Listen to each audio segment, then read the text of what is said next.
Sermon of the week. Hum. Adam, where are you? Eve said. Here. She thought she heard him, but the voice was faint and a long way off. In fact, she wasn't sure she heard him at all. Maybe it was Cain or Abel. She wasn't sure, so she called again. Adam! This time she put all her feminine power into it. She was 30 feet tall, and she knew if she put all her lungs into it, she could be heard for 20 or so miles. And this time she got a response. Over here. She heard the familiar voice of Adam, faint but clearly audible. Where are you? She called again with full power. Here, she heard his voice again. Where is here? In the playhouse. With her long strides, Eve set out for the playhouse about a mile away. She reached it in about a minute and sat to catch her breath. Adam was building a treehouse for the boys. Actually, he was building onto the one he already had built. It was a massive structure set in between the trunks of two massive bluewood trees, each over 1,000 feet high. He cut steps into the trunk for the boys to climb up to the house. From there they could play to their heart's content. When he and Eve went up to the treehouse, they could see for 100 miles. They couldn't see the edges of their garden home, Eden, but the view was spectacular. They could see the beautiful Lake Glory from which the 4 rivers flowed out to the water the whole Garden of Eden and the whole earth. Where are the boys? Eve said somewhat breathlessly. I don't know. They were here a while ago. Honey, you gotta watch 'em or they'll get into some mischief, Eve said, her hands on her hips. I know, but I can't get any work done and watch them all the time. I think maybe they went off with one of their angel friends, probably Pete. Oh, all right, I'll try to hunt them down. Supper will be ready in an hour. I'll be there. They'll probably head for that tree again. No, that fence will keep them away from it. They aren't big enough to get over it. I must talk to God tomorrow. I hope I can convince him to take that tree out of our garden. He didn't budge the last time I talked to him. Says it must stay. But by now he knows we won't get near it. But it is like a magnet for the boys. He just has to get it out of here before they get big enough to climb the fence. You know, boys will be boys. There is something there. They will want to get at it. And one way or another they will, Eve said, dejection in her voice. I know, Adam said. You know, I talked to some of the angels from a planet in the Andromeda galaxy. They said that when God created that planet, the beings also had a tree like ours, gold fruit and all. They didn't eat of it either, and God took it out after 7 years. We've been here for what, 28 years? That's 4 times as long, Adam said. Yes, the boys are 7 and 5 years old, Eve said. I'll go with you tomorrow. I think he'll understand. We'll get him to change his mind. He has before, Adam said, sweat now pouring from his massive forehead.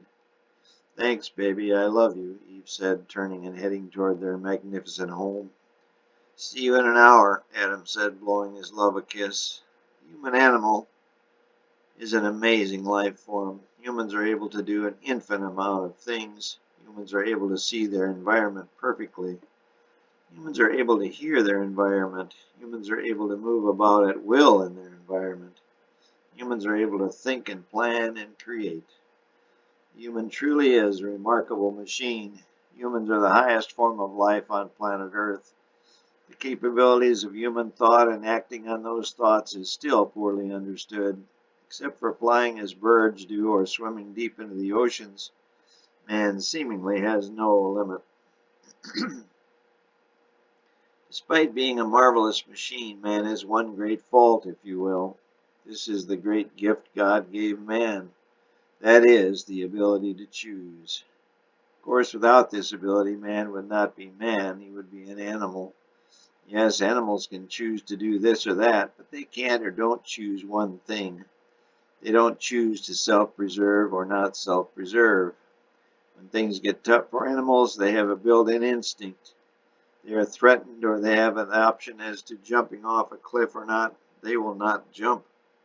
They will do everything in their power or ability to stay alive, to get food, to get shelter.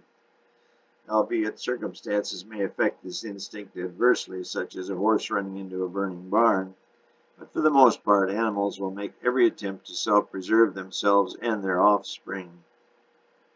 However, when God got to the afternoon of the sixth day of creation, he set about constructing a life form a little higher, that is, more complex than animals. He called these life forms humans, and he gave them a larger brain and many more powers, particularly when it came to thought and creativity.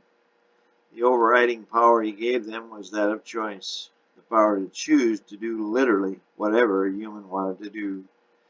A human animal could decide at any moment what he or she wanted to do, how he or she wanted to act, what he or she wanted to eat, what work he or she wanted to do, and what he or she wanted to think or say. So did God just forget to install instinct, the need to self-preserve, the need to avoid trouble and stay alive? At times, as we observe man in history, it seems like God just forgot to put that part into us humans altogether. But no, when you study humanity further, they are loaded with self-preservation parts. Humans do have instinct. Humans have the five senses: sight, hearing, taste, smell, touch. In addition, humans have the pain sensation. Pain warns each of us of impending or actual danger, and in case of the catastrophic danger, each of us has the fight or flight reflex, which mobilizes epinephrine and other compounds in our body to help us ward off serious threats to our safety. Added to all this, God gave us one more instinct part. He gave each of us a conscience. This little device tells us if we are in or out of self-preservation mode. This little device tells us if we are doing what we should do to be safe. Or as we all know it, our conscience tells us if we are planning to or will do right or wrong. But of course, when we are born, we are not immediately sure what right or wrong is all the time. So God gives us about 6 years to learn right from wrong. He provides parents to teach us right from wrong, and by school age, most of us know right from wrong. Circumstances in our lives can change this, but for the most part, I use the phrase again for want of a better one. By the age of 6, most everyone has a fairly good concept of what is right and what is wrong. We know how to manage our little worlds reasonably well. But why do we not always then listen to our conscience or do what it recommends? Little Albert may walk into the kitchen and put his hand on the hot oven, but when his little hand gets burned and his mother says hot, he never touches a hot oven again. I'm not sure what drives him to touch that stove in the first place. No doubt his mother has told him other things are hot, yet for some reason he has to touch that stove. He has to experience pain, but after that, he's satisfied. I guess we call it curiosity, also a human instinct. We have some need to find out things, to discover things, to find out how things work, to find out why. The biggest why of all is why God didn't give us a stronger conscience. Why didn't he just put enough instinct in us to not allow us to hurt ourselves as little Albert did? It's a question I really hope to ask him someday, if I am fortunate enough to have that chance. But the real possibility is that my mind may not be capable of understanding that why, just as I doubt I will understand his wonderful plan of salvation, though I thank him every day for it and hope to benefit from it someday soon. I guess the even bigger question is, why did God allow sin? Surely God didn't need further verification of his character, his right to rule. He made everything. He certainly has the right to create and run it as he sees fit.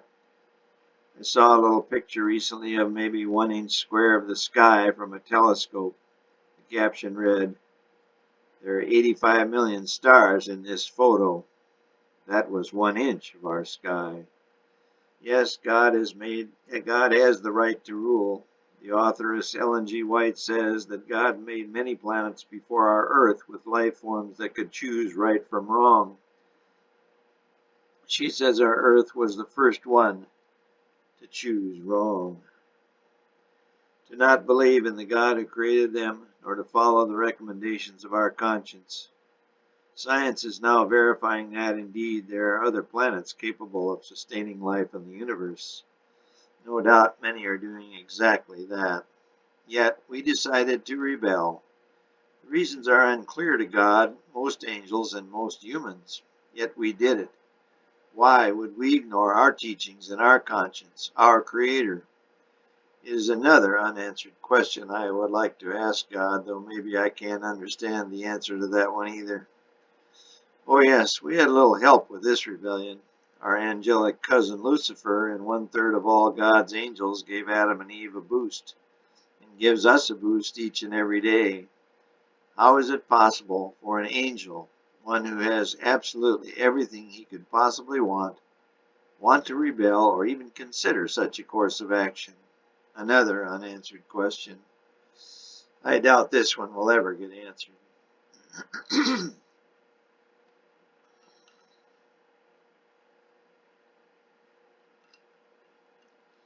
Into this cauldron of evil in the year 720 BC, God throws in an unsuspecting guy by the name of Nahum into the town of Elkosh. The only similar name of a town I know of is Elko, Nevada. This is a town in the northeast corner of Nevada on Interstate 80. Its claim to fame is none other than gold. Nearly all of Nevada's gold is mined near Elko, and Nevada produces more gold than all but 4 countries in the entire world. Nevada became the 36th state of the Union on Halloween Day in 1864, just as the American Civil War was winding down. Scholars are not sure where Elkosh is located. The most likely site is the town of Al-Kosh near Mosul in northern Iraq, because it contains a tomb said to be of the prophet Nahum. This tomb was recently threatened by ISIS, but has so far been protected. So what does God hope to get from this Elkoshite, as Nahum 1:1 refers to him? What will he get from this minor prophet number 7 in your King James Bible? By the time Nahum was thrown into the fray, or should I say task, of saving Israel and Judah from their self-destructive paths, God had already thrown in some heavy hitters. After the tragic civil war or division of Israel into the northern kingdom and Judah in 980 BC, God was determined to do everything to save his people. The only people that actually believed in him on the face of the earth. The rest of the world, some 50 million humans, had chosen other gods based on what they said was the simple fact that they wanted to see their God in front of their face. Knowing that seeing the face of the true God was not something humans could survive, God sent in prophets, who he communicated directly with to try and right the ship, so to speak. The first of these prophets after 980 BC was Jonah. He didn't even preach to Israel. He took a circuitous route and went to convert Nineveh, the biggest threat to Israel. He was successful in this endeavor. God then sent in Isaiah, Hosea, Joel, Amos, and Micah to try and show Israel how a destructive path they were on and what the end result of that course of action would be. But Israel did not listen, and in 722 BC, Israel's biggest threat, Assyria, whose capital was Nineveh, conquered the 10 tribes of the northern kingdom and took them captive, forever eliminating them as a nation. But despite their captivity, God does not and will not give up. In 720 BC, he designates Nahum as his prophet and sends him straight into Nineveh to let the captive Israelites and the Assyrians know what will take place if they do not straighten up. And our boy Nahum does not pull any punches. He begins chapter 1 with a dramatic characterization of Almighty God. The Lord is slow to anger and great in power, and will not at all acquit the wicked. Nahum 1:3. Goes on to further define what God will do to Nineveh. What do ye imagine against the Lord? He will make an utter end of the place thereof, and darkness shall pursue his enemies. Nahum 1:9. In verse 15, Nahum warns the still viable nation of Judah. O Judah, keep thy solemn feasts, perform thy vows. But as we all know, in just over 100 years, Judah too falls, but not to the Assyrians. Nahum now describes the nature of Assyria and why she will fall, never to be heard from again. Woe to the bloody city! It is all full of lies and robbery. The prey departeth not. Nahum 3:1. Nahum now throws in a little history. Art thou better than the populace? No, that was situate among the rivers that had the waters around about it, whose rampart was the sea, and her wall was from the sea. Nahum 3:8. The city of No is the city of Thebes, 500 miles south of Alexandria, Egypt. Isaiah and Jeremiah also refer to this city. In 666, the Assyrian king Ashurnapal conquered Thebes and placed one of their own on the throne. Thebes is located in what we now know as the area of Luxor in Egypt. Thus we see that Nahum's career spanned many years. No doubt he was in more or less constant danger as he was preaching, not only to captured Hebrews, but also against the establishment. He was railing against the Assyrian government, a task fraught with thanklessness and danger. Certainly God had to provide protection to Nahum for such a risky task. Likely the captive Hebrews assisted as well. So why would God preach to a corrupt and evil nation, one who had recently taken part of his followers captive? The estimated population of Israel and Judah at the time is 2 million. Assyria had just cut this population in half. God now had only 1 million believers in him. His supporters were just cut from 4% to 2% of the entire world population.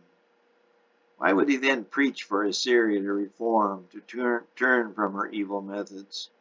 Assyria was king of the hill, ruler of the world. They had conquered half of Israel and Egypt as well. Why would God bother before taking things into his own hands? Nahum gives us the answer. Read Nahum 1:3 again. The Lord is slow to anger and great in power, and will not at all acquit the wicked. He is saying, yes, the Lord will give you a chance, but if you don't repent or reform, he has the power, and he will use that power to stamp out evil. He will not let you off the hook. He will convict you, and he will sentence you to punishment.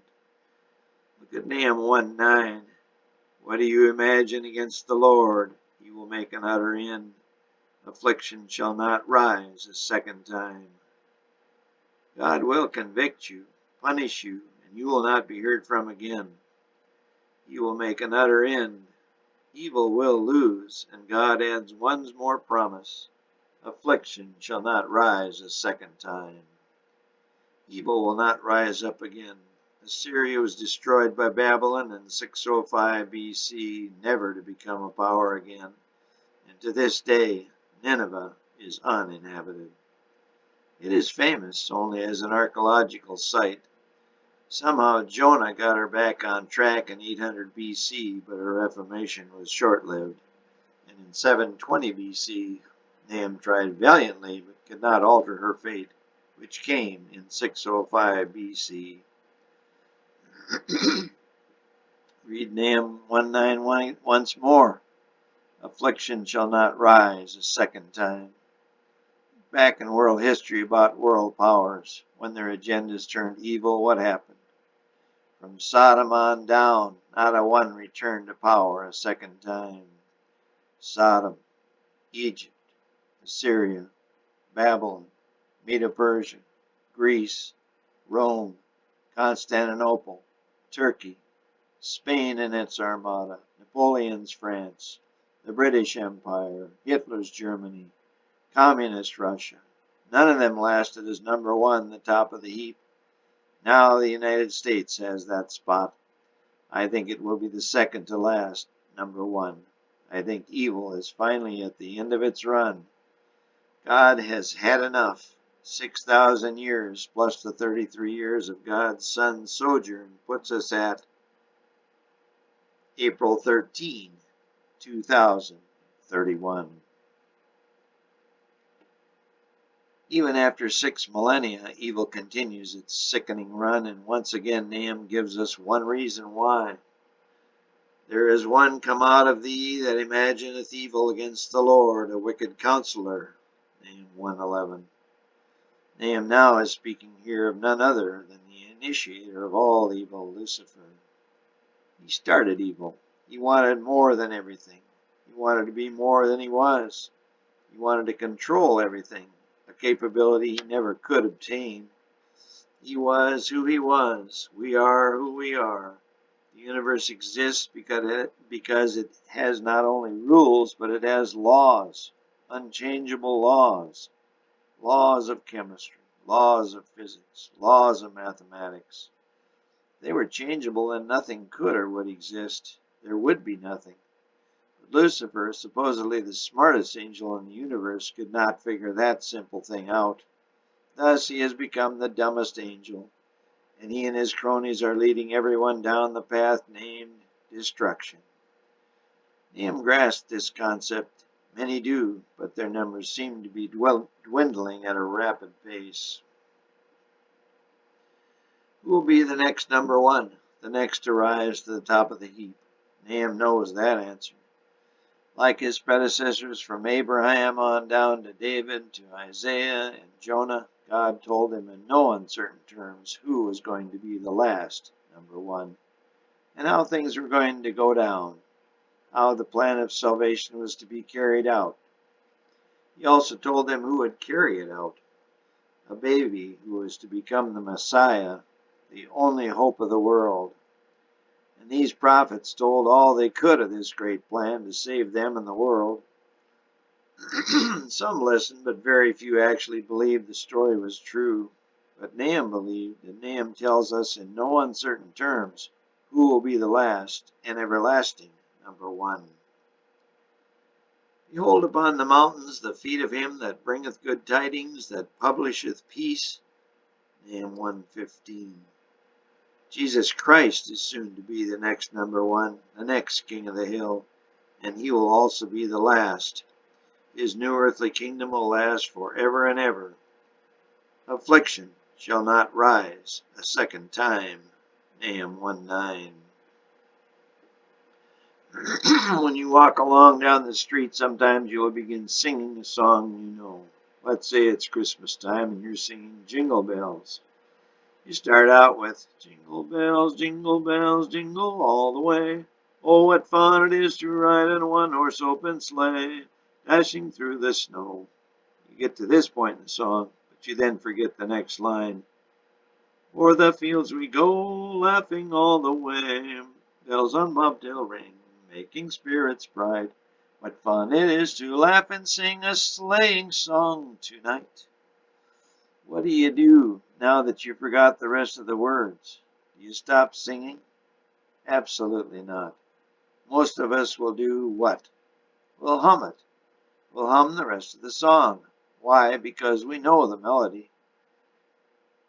We'll hum the rest of the words and then morph back into the chorus. We'll probably forgot the words to the second verse, but we'll go on humming it just the same.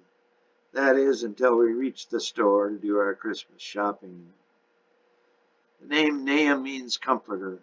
His book seems to provide little comfort to anybody, but the name Nahum has 3 letters in it that spell H-U-M or hum.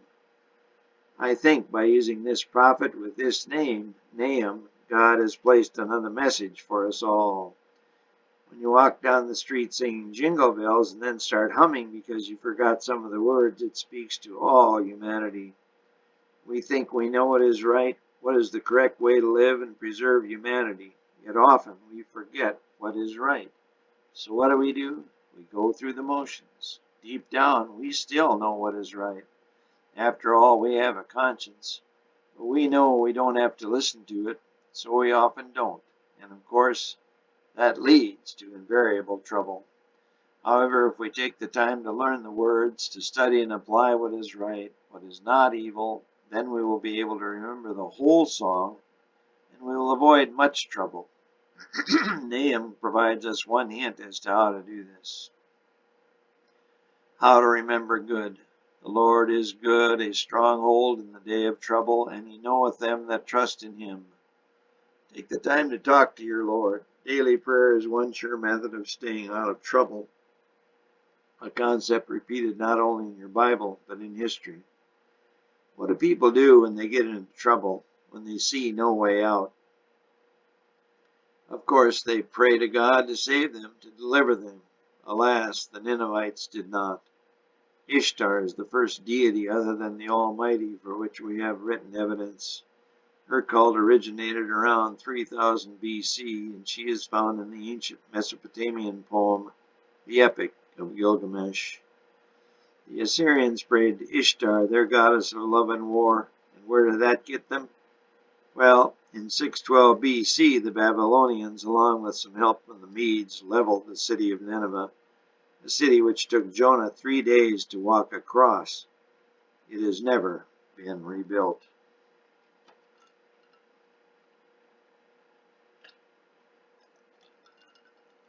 And of course, let's not forget about God's other famous hum in our world, the mighty hummingbird.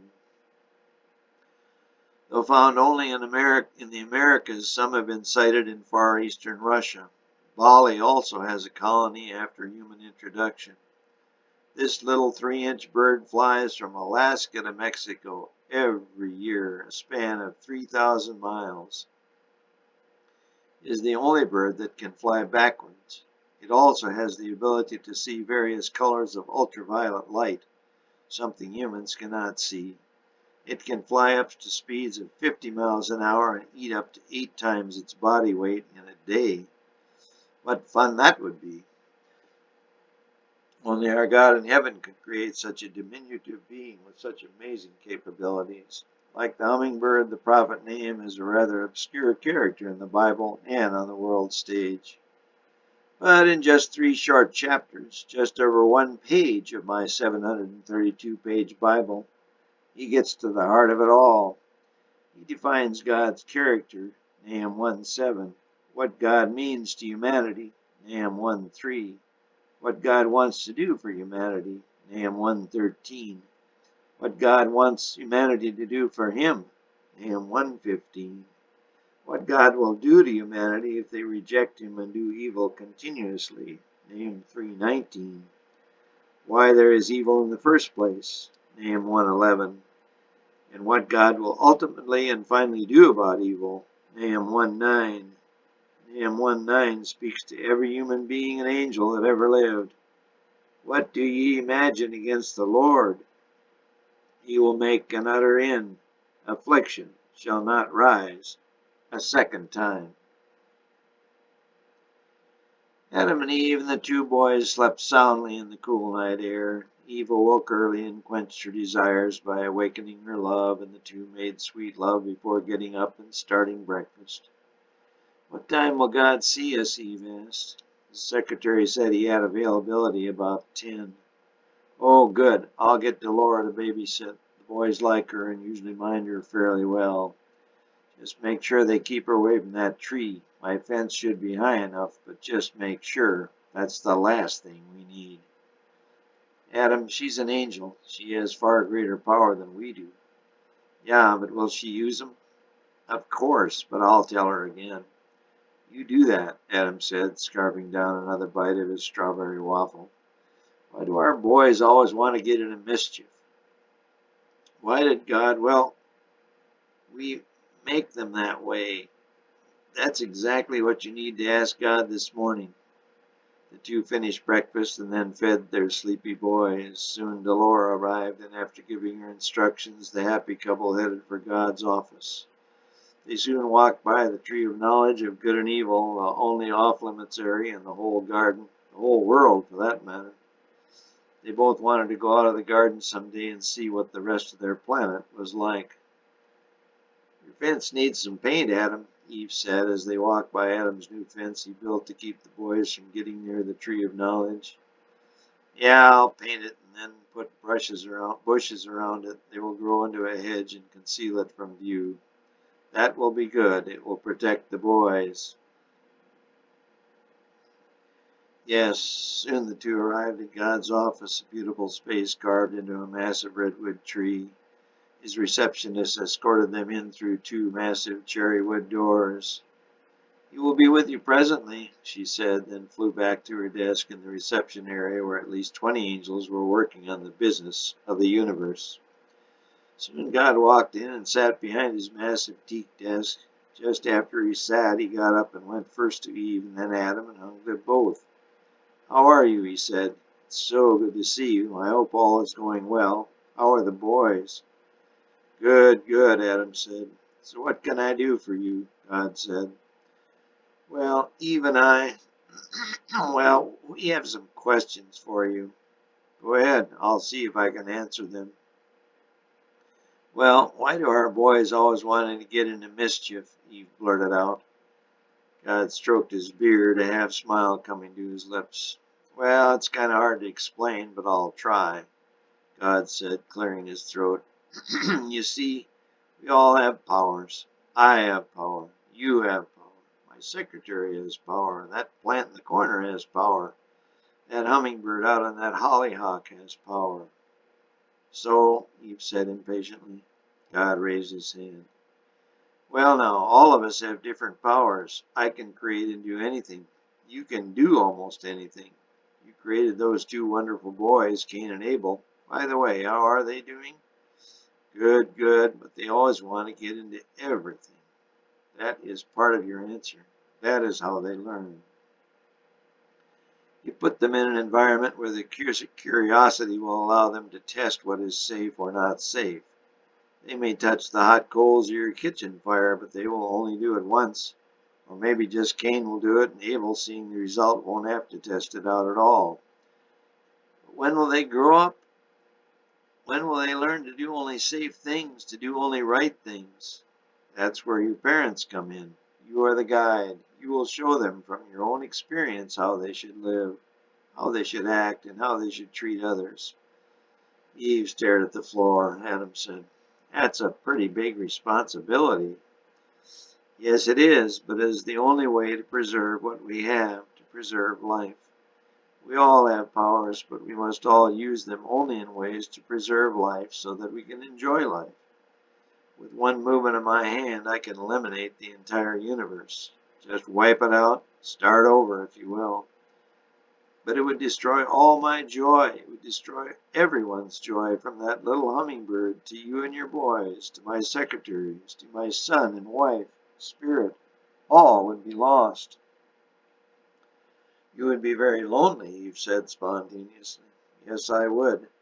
To have life, to have the power of life, one has to culture it, protect it, preserve it. One has to use the power of life only in ways that will promote it, never damage or destroy it." "So what about our boys?" Eve said. "Honey, he just told you we are to be their guides." "Eve, when I created Adam and then you knew nothing. You only knew your environment, this beautiful garden. But you had no idea what to do or how to live or even what to eat. You had no prior experience to lean on. That's where I came in. I and Spirit and my angels spent countless hours teaching you everything there is to know about life. You've responded in most amazing ways. Look at both of you, such joyful and happy people." "So why put an off-limits tree in our happy home, our garden?" Eve said. There was no smile on her face. "Well, think of it as part of parenting.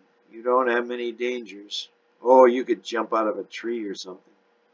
No, think of it as your kitchen coals. I've told you not to touch it because it will burn you, just as you have told your boys the same thing."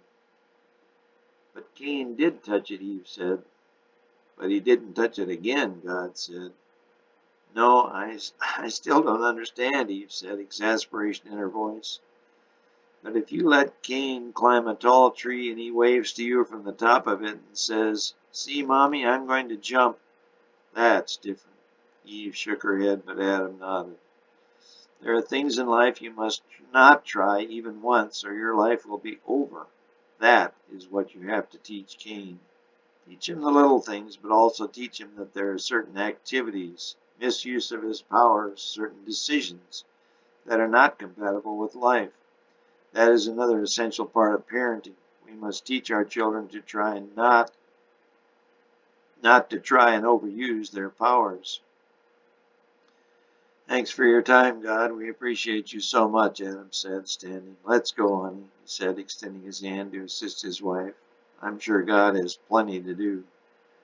I'm off to Andromeda 4 today, going to brighten her up a bit. You come back soon. Eve stood. Why don't you just take that old tree out of our garden? It isn't even pretty. It has pretty apples, but I'd just like it gone. I'm worried about the boys getting near it. God now stared at the floor. Maybe someday, he said slowly. It's good to have reminders of what can happen if we try to overuse our powers. Talking to a few angels about that very thing tomorrow. Well, when you can, please remove that tree, Eve said. God and Adam knew she would not give up on the idea until God removed it.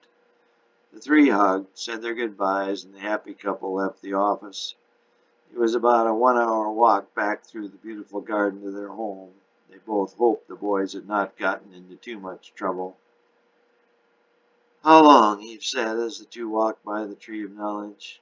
I don't know, honey. Maybe a few years when the boys are older and won't want to get near it, Adam said, staring up at the rather gnarled trunk and then at his fence.